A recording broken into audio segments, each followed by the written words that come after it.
Hello, and welcome to Homer for April 20th, 2025.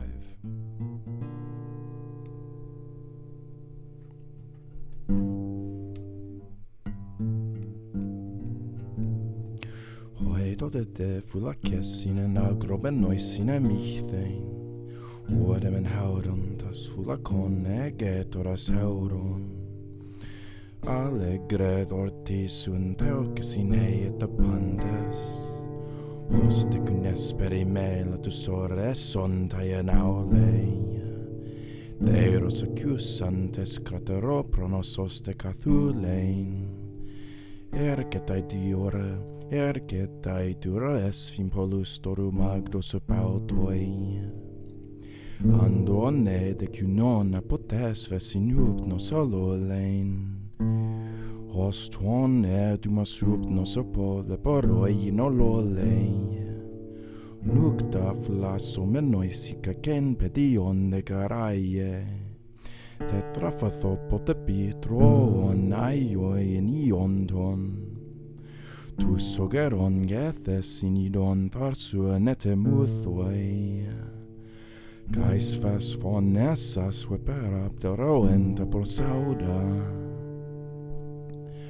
Huoto nun pilatecna fullassete meret in hypnos.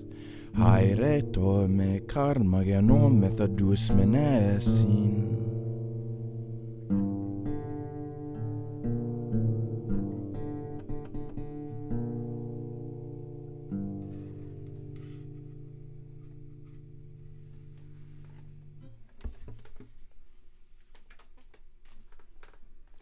All right. Now, when they had joined the company of the sentinels as they were gathered together, they found not the leaders of the sentinels asleep, but all were sitting awake with their arms. And even as dogs keep painful watch about sheep in a fold, when they hear the wild beast, stout of heart, that cometh through the wood among the hills, and a great din ariseth about him of men and dogs, and from them sleep perisheth, even so from their eyelids did sweet sleep perish, as they kept watch through the evil night. For toward the plain were they ever turning, if haply they might hear the Trojans coming on.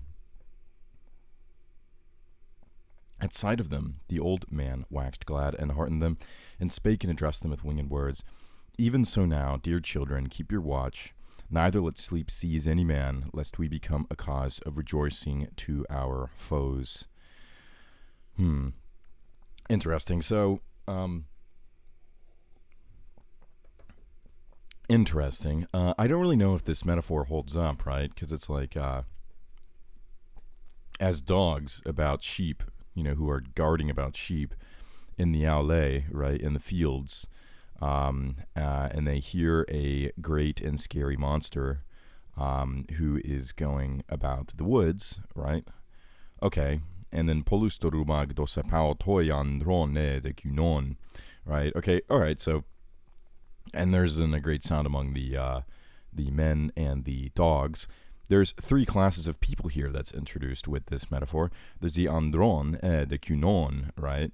So there's the men, there's the dogs, and then there's the mela, right? So there's the sheep.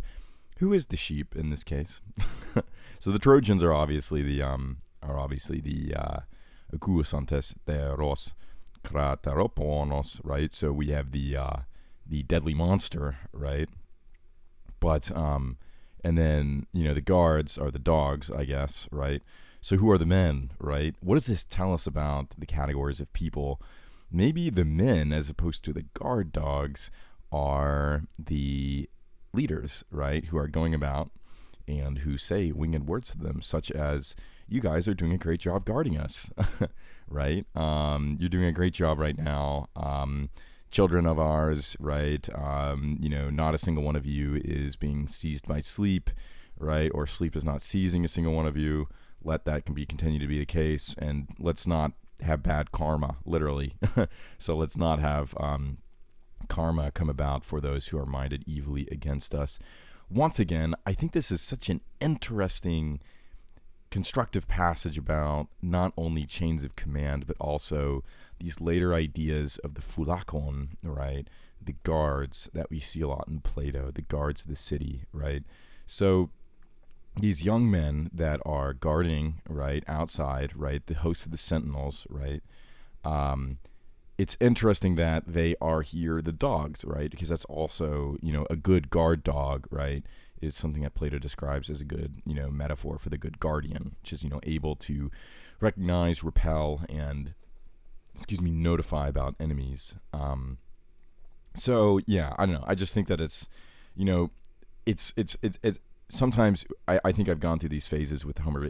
You read it and you're like, oh, like there's just like sheep, that are like, in the field or whatever, right? Like it's such a bucolic, such a old metaphor, right? Like back when people were farmers, right? Or back when people were shepherds.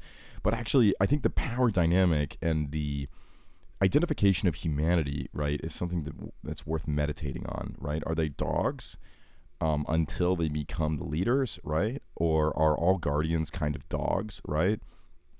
Do dogs have standing as humans, right?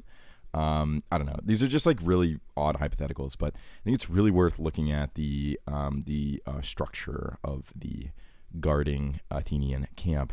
But anyway, it's nice. I like this at the end. He's gladdened, with the words, right? Speaking them, at least they can understand words. Maybe that's the difference between animals and men, and maybe that's the very particular difference in this metaphor that is offered here. Anyway, okay, we will continue with this tomorrow as we begin this new section of Book 10, in which we gather the Sentinels. I look forward to it. I hope you do too, and I hope you have a wonderful rest of your Sunday. Take care. Happy Easter.